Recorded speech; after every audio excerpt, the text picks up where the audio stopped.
Picture this. You bury your mother on a Tuesday. By Friday, there's a bulldozer ripping up the forest your great-grandfather planted in 1885. Not a mistake, not a misunderstanding. The HOA president, let's call her Diane, pulls up in her white Lexus, window down, smirking. She waves a construction permit at you like it's a royal decree. 12 luxury villas, $4 million, your land. Most people would have called the cops that day, gotten an injunction, stopped them cold. I did the opposite. I let Diane and her crew pour every foundation, frame every wall, install every marble countertop and infinity pool, 95% complete. Then I walked into court with a deed older than her great-grandparents and took it all. Here's my question. Have you ever wanted to destroy someone who thought they were untouchable? Drop yes in the comments and tell me what state you're in, because I know your HOA has tried this too. My name is Eli Brennan. 47 years old, cartographer by trade, divorced because my ex-wife said I never react fast enough. She wasn't wrong. I'm methodical. Surveyors measure twice, cut once, but when someone steals from you, sometimes patience is the sharpest weapon you've got. The land we're talking about? 18 acres of mixed hardwood forest in Shenandoah County, Virginia. Comparable properties in the area sell for $500,000. Easy. Mine had road access, water rights, and timber worth another 80 grand. My great-grandfather, Samuel Brennan, bought it in 1885 for $200 and a mule. He logged it selectively, never clear-cut, always replanted. My grandfather tapped maples for syrup every spring. My father kept bees. My mother, God rest her, turned it into a mini sanctuary. No hunting, no machines, just foxes, barred owls, and the occasional black bear passing through. The scent of wet oak bark after a rain. The crunch of hickory nuts under your boots in October. That was home. Mom moved to assisted living in Ohio 3 years back. Her lungs couldn't handle the pollen anymore. But she kept paying the property taxes, kept the land in the family. When she died in early April, the will was simple. Everything to me. No siblings to fight over it, no liens, no drama. I spent 2 weeks in Ohio handling her affairs, funeral on a Tuesday, paperwork until Thursday. Drove back to Virginia late Friday afternoon, thinking I'd spend the weekend walking the property, maybe scatter some of her ashes near the creek. Instead, I got diesel fumes and a countdown beeper. The smell hit me before I even got out of my truck. Thick, oily, wrong. Then I heard it. Beep, beep, beep. That aggressive reverse alarm that sounds like the end of the world on a timer. I pulled onto the access road and saw orange construction fencing wrapped around the southeast quadrant. 8 acres, maybe more. 2 excavators. A concrete truck idling, and fresh foundation slabs, 4 of them poured and curing, marked with stakes. Ridgeline Estates, Phase 1, 4 slabs. I didn't know it yet, but the survey map posted on the fence showed 12 villa plots. They were just getting started. I parked, walked up to the fence. A foreman in a neon vest saw me coming. "Help you, ma'am?" he said. I didn't correct him. "Long hair, I guess. Doesn't matter." "This is my land," I said. He squinted. "No, sir. Sorry. This is a permitted Laurel Ridge development. You'll need to talk to the HOA. Before I could respond, I heard the purr of a luxury engine. A white Lexus RX rolled up, window sliding down with that soft hydraulic hiss. Enter Diane Corrigan, early 50s. Blonde highlights that cost more than my truck payment. Athleisure outfit, oversized sunglasses, smile sharp enough to cut glass. She was the president of Laurel Ridge Community, the subdivision that sprouted up next to my land between 2019 and 2022. 200 cookie-cutter homes, an HOA with more rules than the IRS, and Diane at the helm. She was also a real estate agent. Conflict of interest didn't seem to bother her. She looked me up and down like I was a stray dog. "Can I help you, sir?" Polite, patronizing, practiced. "This is my land," I repeated. "Brennan family land, has been since 1885. Her smile didn't waver. "I think there's been some confusion. Our legal team handled the acquisition through a tax lien foreclosure last fall. Everything's above board. If you have concerns, you're welcome to submit them in writing to the HOA board. We meet the 3rd Thursday of every month." She reached through the window, handed me a glossy brochure. Ridgeline Estates, luxury mountain living, renderings of 12 villas, infinity pools. Tagline, sustainable community living in harmony with nature. The irony of that sentence, printed over images of my bulldozed forest, almost made me laugh. Then she rolled up her window and drove off, didn't wait for a response, didn't even pretend to care. I stood there holding that brochure, watching her taillights disappear down the access road. Then I got back in my truck and did what any surveyor would do. I checked the records. That night, sitting at my kitchen table with my laptop, I pulled up the county land records.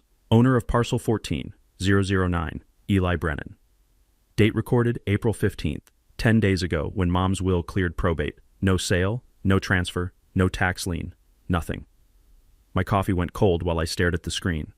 Outside, I could still hear the faint hum of a generator from the construction site, half a mile through the trees. Diane had lied. The tax lien foreclosure didn't exist. She'd built on my land, used fake paperwork to get a permit, and thought I'd be too confused or too broke to fight back. She was wrong on both counts. I sat back in my chair, listening to the creek burble in the darkness, and made a decision. If Diane wanted to play land grab, I'd let her. I'd let her dig her own grave, literally. Every dollar she poured into those villas was a dollar I'd take from her in court. I smiled for the first time since Mom died. Let them build. Day 2, I was back on site at sunrise with my camera. Date-stamped photos, GPS tagged, every foundation slab, every survey stake, every piece of equipment. 12 villa plots in total, plus a clubhouse and a community pool. I counted them twice. Methodical, remember? The crews were just arriving, thermoses in hand, and they gave me curious looks but didn't stop me. I wasn't trespassing on a construction site. They were trespassing on my land. By 9 a.m., I was at the county courthouse pulling records. The clerk, a woman named Brenda who looked like she'd been behind that desk since the Carter administration, barely glanced up when I asked for my deed. Parcel number? 14-009. She pecked at her keyboard with 2 fingers, squinted, then shuffled to a filing cabinet that probably predated the computer. 5 minutes later, a photocopied deed, recorded 1885, updated 1957, transferred to me April 15th. Clean, unbroken, mine. How did someone get a building permit on my parcel without proving ownership? I asked. Brenda shrugged. If they submit a title report and it clears initial review, we issue the permit. We don't litigate ownership. That's civil court. I'd read about cases like this. Developer submits sketchy paperwork, county processes the forms, and by the time the real owner notices, there's a foundation in the ground. Turns out governments don't verify who owns the dirt. They verify who claims to own it. Big difference. I sent an email to the Laurel Ridge HOA board that afternoon. Subject: unauthorized construction on parcel 14-009. Attached my deed. Professional, direct, demanded immediate halt. 12 hours later, Diane replied. Not the board, just her. CC'd to Mitchell Hogarth Esquire. The lawyer's email signature had more fonts than a ransom note. Mr. Brennan, our records indicate Lot 47B was lawfully acquired via tax lien foreclosure last November. You may own a similar property. Surveying errors are common in rural areas. We're happy to meet, but construction continues per our approved timeline. Best, Diane Corrigan, President, Laurel Ridge HOA. I read it 3 times. Lot 47B didn't exist. I'd surveyed every parcel in this county. There was no 47B, no tax lien, no foreclosure. My taxes were paid through 2027. Diane was gaslighting me, planting doubt, hoping I'd second-guess myself. Maybe you missed something. Maybe you're confused. I wasn't. My coffee went cold while I stared at that email. Outside, a chainsaw roared to life. They'd started clearing for villas 5 and 6. Day 4, my neighbor Ron knocked on my door. Ron's a good guy. Drives a Ford older than mine, waves when you pass him on the road. But that evening, he looked uncomfortable. You seen the Laurel Ridge Facebook group? I hadn't. Didn't even know it existed. He showed me his phone. Private group. 400 plus members. Diane's post from that morning. Heads up, neighbors. An individual is claiming our expansion violates his property rights. Our legal team confirmed everything is legitimate. But he's become aggressive toward contractors. Report suspicious activity. Let's keep our community safe.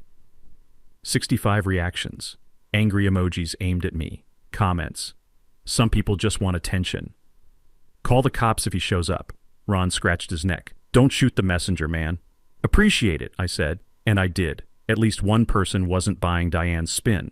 That weekend, I hired a private surveyor. $1,800 I didn't want to spend, but I needed ironclad proof. 2 days later, he handed me a report with iron pins and orange flags marking every corner of my land. Verdict.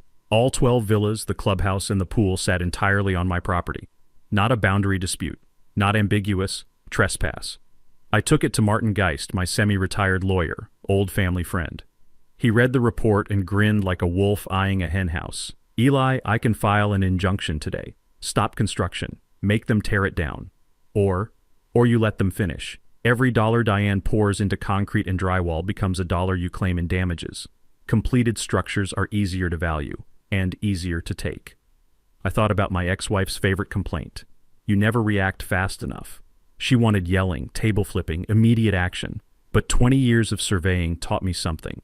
The person who moves first doesn't always win. Sometimes you wait. You document.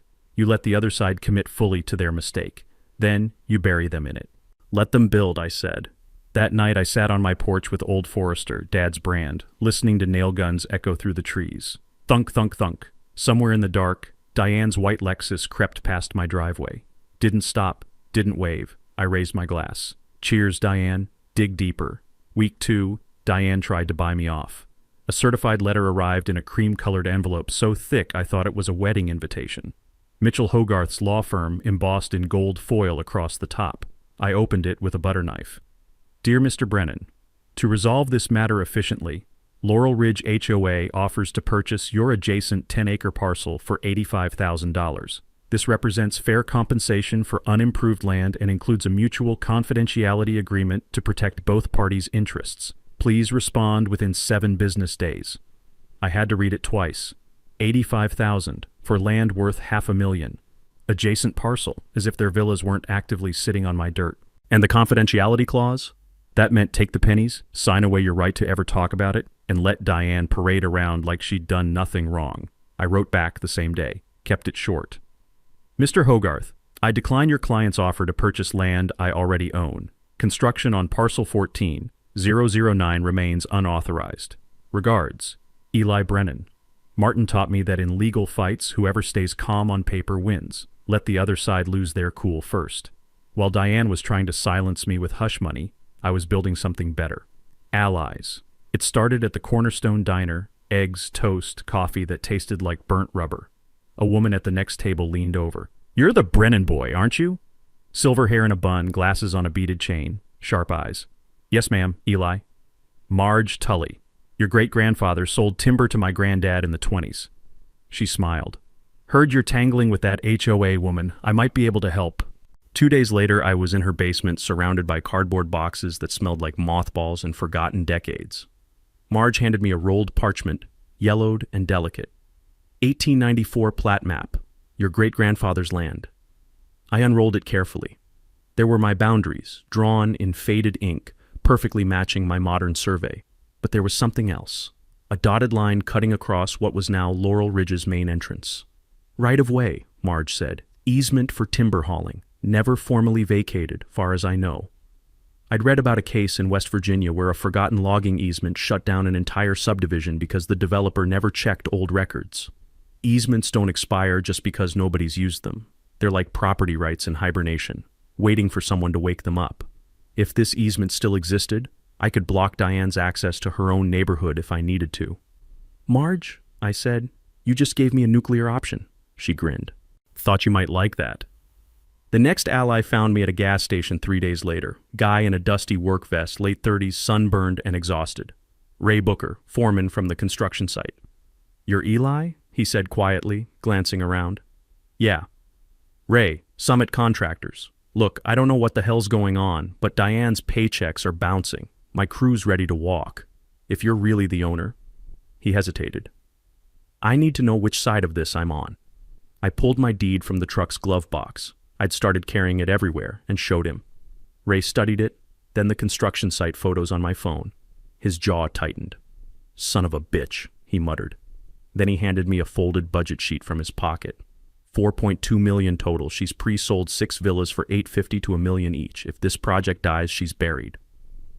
When I win, I said, I'll make sure you get paid, and I'll need a crew to clean up whatever disaster she leaves. Ray shook my hand. Hard. Deal. That evening, an email arrived from someone named Kevin Lassiter, HOA board member, apparently. Subject: I owe you an apology. The message was long, rambling, filled with Bible verses and self-flagellation. But one line mattered. Diane never showed us a title report. She said her lawyer cleared everything. We trusted her, and I'm ashamed we didn't verify. I sent it straight to Martin. His reply: negligence on top of fraud. Beautiful. Construction hit 40%. Walls going up now. Ray's crew waved when I drove past. They knew. Diane sat in her Lexus under a tree, watching, chewing her nails raw, Let her worry. My side was growing. Hers was crumbling. Week 5, Diane went nuclear. She called the Shenandoah Sentinel, our local weekly, circulation maybe 3,000, and gave them a sob story. The front page ran, "Local HOA battles frivolous land claim." The article quoted her extensively. Painted herself as a community hero, fighting a disgruntled individual attempting to extort the HOA with baseless accusations.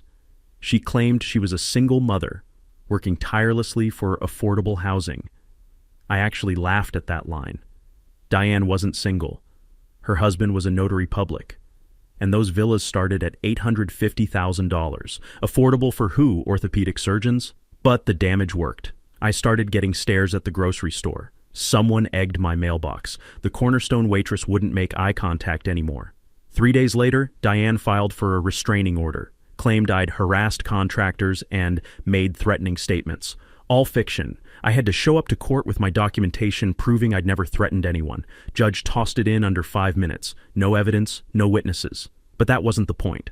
The filing became public record. Another headline, HOA seeks protection from aggressive claimant. I didn't respond publicly. Didn't write letters to the editor or rant on Facebook. Instead, I called the Virginia Department of Labor and Industry, anonymous tip line. I'd like to report possible code violations at the Ridgeline Estates site in Shenandoah County. Stormwater runoff into the creek, excavation on unstable slopes, missing safety barriers. I wasn't lying. I documented all of it during my walks. I just made sure someone with a clipboard would actually look. 2 days later, a state inspector arrived unannounced. Spent 4 hours crawling over the site. Found violations. Improper stormwater management. 2 villas built outside the permitted footprint. Inadequate worker safety bonding. Red tags went up on 4 villas. Full stop work order. Cost to Diane, $60,000 in fines, 2 weeks of delays, and a crew sitting idle while she scrambled to fix problems she should have handled from the start. People think regulations are bureaucratic nonsense until they need them. The truth is, if someone's cutting corners, one anonymous phone call can make their whole house of cards wobble. You don't need a lawyer for that. Just a functioning sense of civic duty. Ray called me that night. Don't know who tipped off the inspectors, but Diane's losing it, screaming at everyone, threatening to fire the whole crew. Sounds stressful, I said, deadpan. He snorted. Yeah, real stressful. While construction sat frozen, Diane's pre-sale buyers started panicking. One of them, a lawyer from Richmond, Googled the property and found my deed in public records. He emailed Diane demanding title insurance proof. She stalled, sent vague replies about processing delays. He wasn't having it. 72 hours or he'd pull his $50,000 deposit. Diane accidentally CC'd 2 other buyers on her response instead of BCC. Within an hour, all 3 were threatening to walk. Her construction loan officer started calling twice a day. The walls were closing in. Week 7. 2 in the morning, my truck alarm jolted me awake. I stumbled outside in boxers and boots, all 4 tires slashed, windshield cracked like frozen lightning, spray painted across the hood, drop it. Standing there in the dark, smelling the rubber and paint fumes, I felt something I hadn't felt in years, genuine fear. Not of Diane, but of what someone desperate enough to do this might try next. I called the sheriff. 40-minute wait. Filed a report, got a case number, knew nothing would come of it. But the next day, I installed 6 trail cameras in the trees. $900, worth every penny. 3 nights later, 11:47 p.m., the cameras caught a white Lexus idling on my access road. Driver door open, interior light glowing. A man got out from the passenger side, stocky, baseball cap, carrying a jerry can. He walked toward my property line, then froze when my motion sensor light blazed on. He jogged back, and the Lexus peeled out. I zoomed in on the footage. License plate clear, Diane's car. The man's face partially visible under the cap. Looked like her brother-in-law, a guy named Travis I'd seen at HOA events. I saved the footage, burned it to 3 USB drives. Didn't call the sheriff. Not yet. I wanted Diane to think she'd won this round. Construction resumed after the corrections. 60% now. Roofs, windows, landscaping starting. It was starting to look like a real neighborhood. I drove past every morning, waved at Ray. He waved back, grinning. Diane stopped showing up to the site entirely. Good. Let her hide. The closer they got to finishing, the sweeter the ending would be. Week 8, Marge called me, breathless. Eli, get over here, now. I drove to her house, found her in the living room surrounded by papers. She looked like a professor who'd just cracked the Zodiac cipher. I FOIA'd the county's tax records, she said. Look at this. She handed me a document dated November. 5 months before construction started. A tax lien foreclosure affidavit filed on parcel 14009, my land. The affidavit claimed $12,000 in unpaid back taxes. It stated the property had been lawfully seized and transferred to Laurel Ridge HOA, Inc., signed and notarized by Jay Corrigan, Diane's husband. I stared at it. My taxes were paid. I have receipts going back a decade. I know, Marge said. That's why this is fraud. The parcel number on the affidavit didn't even match mine exactly. It listed 14009B, a designation that didn't exist in county records. Someone had invented a fake subparcel, claimed fake back taxes, and used it to generate a fake foreclosure. The county clerk had processed it without verifying because the paperwork looked legitimate on its face. Diane had created a phantom title out of thin air, then used it to get her building permit. I sat down hard on Marge's couch. The room smelled like old books and dust, and I could hear Marge's wall clock ticking, each second feeling like a countdown I'd been running against without knowing it. She committed felony fraud, I said quietly. Marge nodded, and she thought you'd never check. The next morning, Ray called. We need to talk, not on the phone. We met at a truck stop off I-81. Ray slid into my booth, glanced around, pushed a folder across the table. Diane's not just stealing your land, he said. She's running a Ponzi scheme. The documents told the story. $4.2 million construction loan. But she'd also pre-sold 6 villas to HOA members for $3.10 million, calling them investment properties. Then she pre-sold 3 villas to external buyers for $2.7 million, calling them primary residences. Same villas, sold twice. When this collapses, Ray said, jaw tight, my crew loses their paychecks. Those families lose their savings, and Diane walks away with $6 million. Unless I stopped her. That night, Martin laid out my options. His desk lamp cast long shadows across his cluttered office, law books stacked like a fortress, coffee mug from 1987.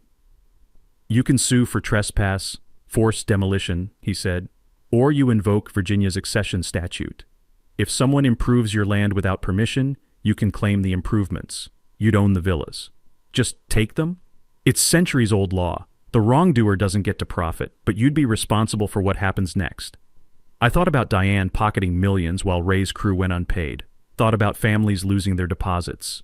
Thought about my mother's land torn up and paved over for greed. If I take them, I said, what do I do with 12 luxury villas? Martin leaned back.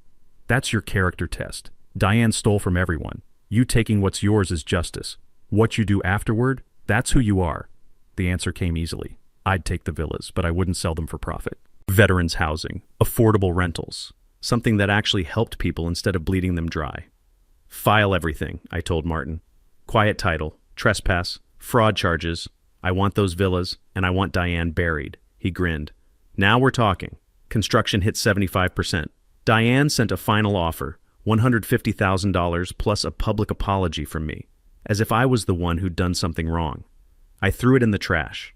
Let her finish building.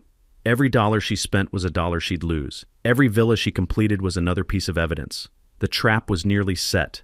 Week 10. Martin's conference room smelled like old coffee and legal pads. 3 bankers' boxes on the table, bulging with evidence.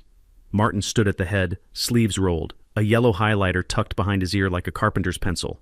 This, he said, tapping the fake foreclosure affidavit, is Exhibit A. Everything else is napalm. The evidence, my 1885 deed and every update since. The modern survey, Ray's work orders signed only by Diane. Trail camera footage of her Lexus and brother-in-law with the jerry can. Kevin's email admitting the board never saw a title report. Pre-sale contracts promising ownership Diane didn't have. And Marge's 1894 plat map showing the easement across Laurel Ridge's main entrance.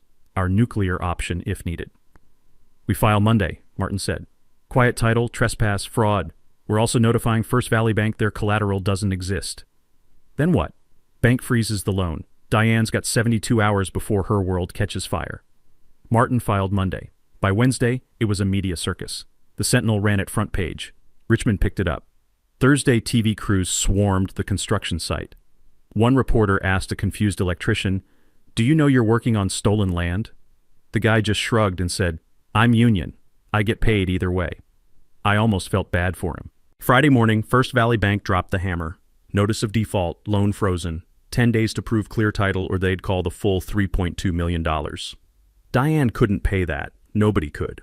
Her emergency HOA meeting that weekend was closed door, but word leaked. She told members I was trying to steal their project. But people were Googling now, checking records, asking questions. One of those people was Paula Eng. Paula, nurse, early 40s, single mom, had dumped her entire retirement into a pre-sale villa, $220,000. When she called me, her voice shook. I think I've been scammed. We met at Cornerstone. She slid her sales contract across the table, pointed to a clause buried in the fine print. Binding arbitration. Can't sue.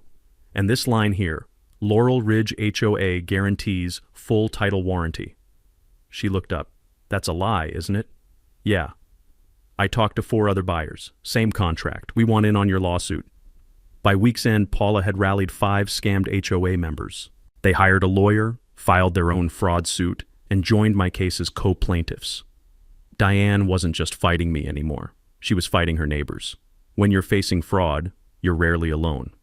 Find the other victims, pool resources, and suddenly, you're not one person with a lawyer. You're a coalition with momentum. Courts pay attention to patterns. So do juries. Then the marriage broke. Jay Corrigan, Diane's husband, the notary whose stamp was on the fake foreclosure, got subpoenaed. Quiet guy, accountant, probably never wanted any of this. He hired his own lawyer and sent Martin a letter. I'll testify my wife forged documents with my stamp without my knowledge. I want immunity. Martin called me. Her husband's flipping. I sat with that for a moment. A marriage ending because one person's greed finally swallowed everything. It should have felt like victory. Instead, it felt like watching a car crash in slow motion. Ugly, inevitable, and nobody walking away unscathed. But I'd use it. Week 13, final walkthrough. We stood at the construction site. Me, Martin, Marge, Ray, Paula. Villas 90% done. Landscaping in, pool shimmering, clubhouse gleaming. The air smelled like fresh mulch and paint. It looked like a postcard. Courts in 2 weeks, Martin said. Diane will cry, play victim, accuse you of cruelty. You stay stone, let the evidence talk. Ray crossed his arms. My crew's got your back. Half of them want to testify just to watch her squirm. Paula touched my shoulder. We're with you, all of us. I looked at the villas, golden in the late sun. They could have been built the right way. Diane could have asked, could have made an offer. Instead, she chose lies. This isn't revenge, I said. It's a warning. Nobody else should lose their family's land to someone who thinks a nice car and a fake smile put them above the law. Marge squeezed my arm. Your mom kept this land wild for a reason. You're honoring that. The sun dipped below the ridge. Shadows stretched across the construction site like fingers reaching for something they'd never hold. 14 days. I was ready. Week 14 started with Diane's voice on my phone, honey sweet, like we were old friends. Eli, let's be adults. I'll give you 3 villas, free and clear. Sell them, walk away with $1 million. Just drop the suit and sign a little NDA. Silence. I don't want 3 villas, Diane. I want my land back, and I want you out of real estate. The honey curdled. You have no idea who you're messing with. See you in court. I hung up, filed a police report for attempted bribery, got a case number. Documentation matters. 2 days later, Diane's lawyer filed a counterclaim. I'd allegedly forged my own deed, planted false survey markers, harassed contractors. Attached was an affidavit from a handwriting expert. Martin checked the guy out. Hogarth's cousin, not certified. Did his analysis on photocopies. They're claiming your 1885 deed is fake, Martin said, based on a document examiner whose credentials include attended a weekend seminar in 2019. I almost laughed. Almost. Then Diane went on TV. Channel 7 News, 6 o'clock, Diane in a modest dress, tissue in hand, makeup just dewy enough to suggest tears. I'm just trying to provide homes for families, she said, voice breaking. He's weaponizing the system. Honestly, I'm scared. He's been so aggressive. I watched it alone in my kitchen. My coffee went cold. The house was silent except for Diane's voice calling me hostile, dangerous, vindictive. Friday, Martin called. We're doing a press conference, Monday. Courthouse steps. You're going on record. I hate cameras. Diane's winning the PR war. Time to fight back. Monday morning, 10 o'clock. Courthouse steps under a gray sky that threatened rain. Cameras everywhere. Local stations, regional outlets, someone's iPhone on a tripod. The air smelled like wet concrete and someone's cigarette smoke drifting from the parking lot. Martin spoke first. Fraud, trespass, fake foreclosure. Then he stepped aside. My turn. I pulled out the deed, original, sealed in plastic, and held it high. My name is Eli Brennan. My family has owned this land for 140 years. This document proves it. I kept my voice flat, factual. Diane Corrigan built on my property using a forged foreclosure created with her husband's notary stamp. I'm not here for revenge. I'm here because property rights matter. The court will decide. Reporters fired questions. I answered calmly. Never raised my voice. Let the facts do the work. By Tuesday, we'd gone viral. AP picked it up. Reddit thread, HOA Karen builds mansions on stolen land. TikTok turned Diane's teary interview into a meme. Someone set it to circus music. Another dubbed it with Curb Your Enthusiasm theme. Comment sections roasted her. Main character energy. Gaslight gatekeep girl boss. The narrative flipped. Diane went from victim to villain overnight. Wednesday, the Laurel Ridge Board held an emergency vote. Diane was sick. Didn't attend. Result 4-0 removal as president. Forensic audit ordered. 48 hours later, the auditor dropped a bomb. Diane had embezzled $180,000 in HOA dues over 3 years, Lexus payments, Caribbean trips, a nose job. The villa project was partly a scheme to replace stolen money. Martin called. She's not just getting sued anymore. Commonwealth's attorney is filing charges. Then the bank moved. First Valley called the loan. $3.2 million due immediately. The HOA couldn't cover it. They were broke after Diane's embezzlement. Bank slapped a lien on the villas and evicted Ray's crew mid-shift. Ray called me, voice tight. 3 weeks unpaid. She won't answer her phone. That afternoon, I wired him 15 grand from my savings. Good faith. More coming after court. Long pause. You didn't have to do that. Yeah, I did. Your crew didn't do anything wrong, his voice cracked. Thanks, man. By Friday, Diane had vanished. House dark, car gone. Neighbors said they hadn't seen her in days. Rumors swirled, fled to Tennessee, checked into rehab, hiding at her sister's. Truth came later. She'd checked into a roadside motel 2 counties over, curtains drawn, surviving on gas station wine and reality TV, waiting for a lawyer to make it all go away. No lawyer could. Construction sat frozen at 95%. Villas empty, silent, windows reflecting nothing but sky. The pool sat full but lifeless. The clubhouse locked. A monument to greed half-built and abandoned. Court in 7 days, week 17. Circuit court. Judge Harlan Meeks presiding. 60-something, former JAG officer, reputation for zero tolerance of bullshit. The courtroom was packed. Me and Martin at one table. Diane and Hogarth at the other. Paula and the Victims Coalition in the gallery with their lawyer. Reporters in the back row, notebooks open, a sketch artist from the Richmond paper. Diane looked thinner, no makeup, gray dress that hung loose. She'd aged a decade in 2 months. Hogarth did all the talking. Your Honor, the 1885 deed presented by Mr. Brennan lacks a modern survey description, creating ambiguity about boundaries. My client acted in good faith based on documentation provided by the county. Martin stood. Your Honor, we have an 1894 plat map matching Mr. Brennan's modern survey exactly. The boundaries have been consistent for 140 years. As for good faith, Mrs. Corrigan's husband will testify she forged the foreclosure affidavit without his knowledge. Judge Meeks looked at Diane. Is Mr. Corrigan present? Yes, Your Honor, Martin said. J. Corrigan took the stand. Mid-40s, pale, wearing a suit that looked borrowed. He wouldn't look at Diane. Martin approached. Mr. Corrigan, did you notarize the tax lien foreclosure affidavit on parcel 14-009? No, sir. But your notary stamp appears on the document. My wife had access to my home office. I kept my stamp in a drawer. I didn't know she'd used it until I got the subpoena. Did she ask your permission? No. Did she tell you she was building on disputed land? No. I thought everything was on HOA property. When I found out, his voice cracked. I'm sorry, I should have checked. He finally looked at Diane. She stared at the table, jaw clenched. No further questions, Martin said. Hogarth tried cross-examination, but there was nothing to attack. Jay was cooperating fully, had immunity, and his testimony was devastating. Next up, Ray. Ray wore clean jeans and a button-down, work boots polished. He sat straight, hands folded. Martin walked him through the timeline. Work orders signed only by Diane. Texts telling crews to avoid that hippie guy. Budget docs showing $4.2 million spent. Bouncing paychecks. Did Mrs. Corrigan ever show you proof of ownership? Martin asked. No, sir. She said it was HOA land. Told us not to talk to Mr. Brennan if he showed up. Did you believe her? Ray hesitated. At first. Then the check started bouncing. Then the state inspector showed up. Then I saw Mr. Brennan's deed. He looked at Diane. I realized we'd been building on stolen land. The judge took notes. Hogarth declined to cross-examine. Paula testified next, showed her contract, the binding arbitration clause, the fake title warranty, explained how she'd scraped together $220,000, her entire retirement, believing Diane's promises. She told me it was a guaranteed investment, Paula said quietly. Safe, legal, I trusted her. 4 other victims gave similar statements. Hogarth objected twice, got overruled both times. Then Diane took the stand.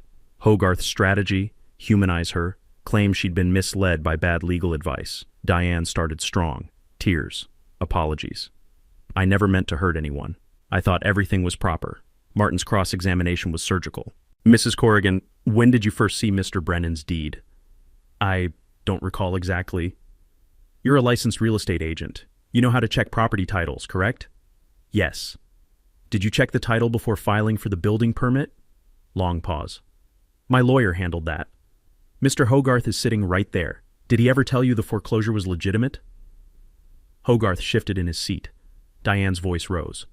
I relied on documentation. Documentation you created, Martin said calmly. Your husband just testified you used his notary stamp without permission.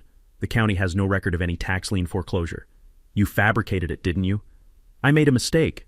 A mistake? Or fraud? Objection. Hogarth stood. Sustained, the judge said, but the damage was done. Diane broke. I needed the project to work. The HOA was in debt, and I thought if we could just finish the villas, sell them, everything would be fine. The courtroom went silent. She'd just admitted it? On the record. Martin sat down. No further questions? Judge Meeks removed his glasses, pinched the bridge of his nose. I've heard enough for a preliminary finding. Mr. Brennan's title is valid. The foreclosure affidavit is fraudulent. Construction was unauthorized. He looked at Diane. We'll reconvene in 2 weeks for damages and remedies. I'm also referring this matter to the Commonwealth's attorney for potential criminal charges. He banged the gavel. Outside, reporters swarmed. Diane shoved through them, hand over her face. Someone's camera caught her stumbling, nearly falling. Hogarth trailed behind, already distancing himself. I walked out with Martin, Marge, Ray, and Paula. We didn't celebrate, just exhaled. 14 days, Martin said. Then it's over. I looked back at the courthouse. Old brick, American flag snapping in the wind. Then the real work begins, I said. 2 weeks later. Same courtroom, bigger crowd, local TV carrying it live. Assistant Commonwealth's attorney Wanda Bledsoe observing for criminal prosecution. Diane sat alone. Hogarth had quietly withdrawn, citing irreconcilable differences with client. She'd hired a public defender. She looked hollow, thinner, hair unwashed. The woman who'd smirked at me from her Lexus was gone. Judge Meeks called the hearing to order. Damages phase, he announced. Mr. Geist, present your case. Martin stood, laid out the numbers on a poster board for the gallery. Trespass damages, $4.20 million. Construction costs, the villas were now mine but built with fraud. Timber loss, $85,000. Mature hardwoods cleared. Emotional distress, $50,000. Conservative, given vandalism and harassment. Punitive damages, $2 million, to send a message. Total, $6.335 million. The public defender, a tired-looking woman in her 30s, stood. Your Honor, Mrs. Corrigan has filed for personal bankruptcy. She has no assets. Punitive damages would be uncollectible. Judge Meeks stared at her. Collectability is not my concern. The law allows punitive damages for willful fraud. I'll rule accordingly. Paula's lawyer moved next. Requested restitution for the 5 scammed buyers. $250,000 total in deposits. Judge ordered Diane personally liable, with the HOA jointly responsible. The HOA's insurance would cover most of it, but the process would take months. Then Wanda Bledsoe stood. Your Honor, based on testimony and evidence, the Commonwealth will file charges against Diane Corrigan for forgery, fraud, and embezzlement. We'll also investigate Mitchell Hogarth for conspiracy. Diane's head dropped. Her lawyer whispered something. Diane shook her head. Judge Meeks looked at me. Mr. Brennan, you've been patient and professional. Do you wish to address the court? I stood. First time I'd spoken in court. Your Honor, I didn't want any of this. I wanted to honor my mother's memory and keep our land the way she left it. Mrs. Corrigan took that from me. She stole from her neighbors. She lied to banks, to buyers, to her own board. I paused. The courtroom was dead silent. I don't want her in prison. I want her to understand what she did was wrong. As for the villas, I'm keeping them, but I won't profit. 6 will go to a nonprofit housing veterans. 3 will be sold, proceeds to a land conservation trust. The last 3 I'll rent affordably to families priced out by developments like Laurel Ridge. I looked at Diane. She was crying silently. That's justice, not revenge. The judge nodded slowly. Mr. Brennan is awarded full title to all structures and improvements. Mrs. Corrigan is liable for $4.2 million in trespass damages plus $1 million in punitive damages, reduced from $2 million due to her financial circumstances. Restitution to victims is ordered. Criminal referral stands. He leaned forward. To the HOA board, hire competent leadership and get a full audit. To lenders and buyers, work with Mr. Brennan's counsel. He's shown more integrity than most. This case is a warning. HOAs are not sovereign entities. Property rights matter. Gavel bang. The courtroom erupted. Reporters rushed me. Diane fled through a side door, chased by cameras. Outside, 20 minutes later, sheriff's deputies arrived. Arrested Diane on the courthouse steps. Misdemeanor charges pending grand jury indictment for the felonies. I watched from across the street. Diane in handcuffs, head down, being led to a cruiser. No gloating, just sadness. She'd done it to herself.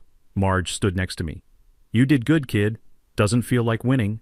It never does, but you stopped her from doing this to someone else. Diane's Lexus, parked illegally in a loading zone, got towed 30 minutes later. A Laurel Ridge resident ripped down the Ridgeline Estates sign from the entrance and tossed it in a dumpster. The villas sat silent on my land, empty, waiting. I'd won. Now I had to figure out what winning actually meant. 6 months later, late autumn. I stood on the clubhouse deck, now a community center, watching the villas come to life. Villa Block A, 6 units converted to transitional housing for homeless veterans. Partnership with Virginia Veterans Services. Residents learned trades, rebuilt their lives. One guy, Marcus, former Marine, had been living in his car 6 months ago. Now he was enrolled in an HVAC apprenticeship, had a job lined up for spring. He found me at the community center one afternoon. You gave me a home, man. I was done. Now I got a future. We shook hands. His grip was strong, steady. I had to look away for a second. Villa Block B, 3 units sold to a land trust for $2.1 million. Proceeds funded a 200-acre conservation easement on my remaining land, protected forever. No one could ever build on it again. Villa Block C, 3 units rented at $900 a month, half the market rate. Waiting list was 50 families deep. Young teachers, nurses, mechanics, people who kept the county running but couldn't afford what developers were charging. The clubhouse hosted ESL classes on Tuesdays, a food pantry on Thursdays, kids' art workshops on Saturdays. The pool was open to the public all summer. Free. Diane got 18 months in prison plus 5 years probation. Restitution order, $1.8 million, effectively unpayable. She'd serve her time, get out, start over with nothing. Hogarth was disbarred after a bar investigation found he'd knowingly filed false documents. Last I heard, he was selling insurance in West Virginia. Jay Corrigan divorced Diane while she was incarcerated, moved to North Carolina. He sends me a Christmas card every year. We've never spoken. The Laurel Ridge HOA got new leadership. Kevin, the dentist who'd resigned early, came back as president, hired a third-party management company, implemented transparent budgeting. They invited me to a community potluck that spring. I brought venison chili. People were nervous at first, but by the end of the night, we were swapping stories about bad contractors and property tax appeals. Turns out we had more in common than anyone thought. My story went viral in ways I didn't expect. A legal commentary YouTube channel broke down the case. 4 million views. I did 2 Reddit AMAs, shared the legal tactics, accession statutes, anonymous regulatory complaints, FOIA requests for public records. 3 other landowners in Virginia used the strategy to fight HOA encroachments. 2 won settlements. 60 Minutes did a segment on HOA wars, featuring my case. I declined to appear on camera but provided documents. The piece sparked state legislation requiring HOAs to carry liability insurance and submit to regular audits. Small victories, but they mattered. 1 year after the verdict, I hosted the first annual Forest and Family Festival on my land. Open to the public, free admission, 600 people showed up. Maple syrup demos, honoring my father's tradition, kids' nature scavenger hunt, bluegrass band, veterans panel discussion, food trucks, the smell of barbecue and fresh-cut grass, laughter echoing through the trees my great-grandfather planted. Paula brought her daughter, who painted a butterfly on my hand with face paint. Ray and his crew ran a booth teaching basic carpentry to kids. Marge sold her homemade preserves and donated the proceeds to the conservation fund. As the sun set, Marcus, the veteran from the villas, found me near the creek. "Man, this place," he said, looking around. "You could have sold everything, made millions, walked away. Why didn't you—" I thought about my mother, about the land, about what legacy actually means. "Because some things aren't for sale," I said. We stood there as the light faded, listening to the creek, the music drifting through the trees, kids laughing in the distance. Then my phone buzzed. Email from an unknown address. Subject: need your help. Fairfax County HOA doing the same thing. I opened it. A woman named Angela, her elderly father's land. Same scam. Fake foreclosure, unauthorized construction, gaslighting. I sent it over to Martin. His reply: "Here we go again." I smiled. If you've ever dealt with an HOA nightmare, drop your story in the comments. You're not alone. And if you want to see how the Fairfax case unfolds, because justice isn't finished yet, hit that subscribe button. Some fights are worth having. Some land is worth protecting. And some people in white Lexuses need to learn. You can't steal what doesn't belong to you.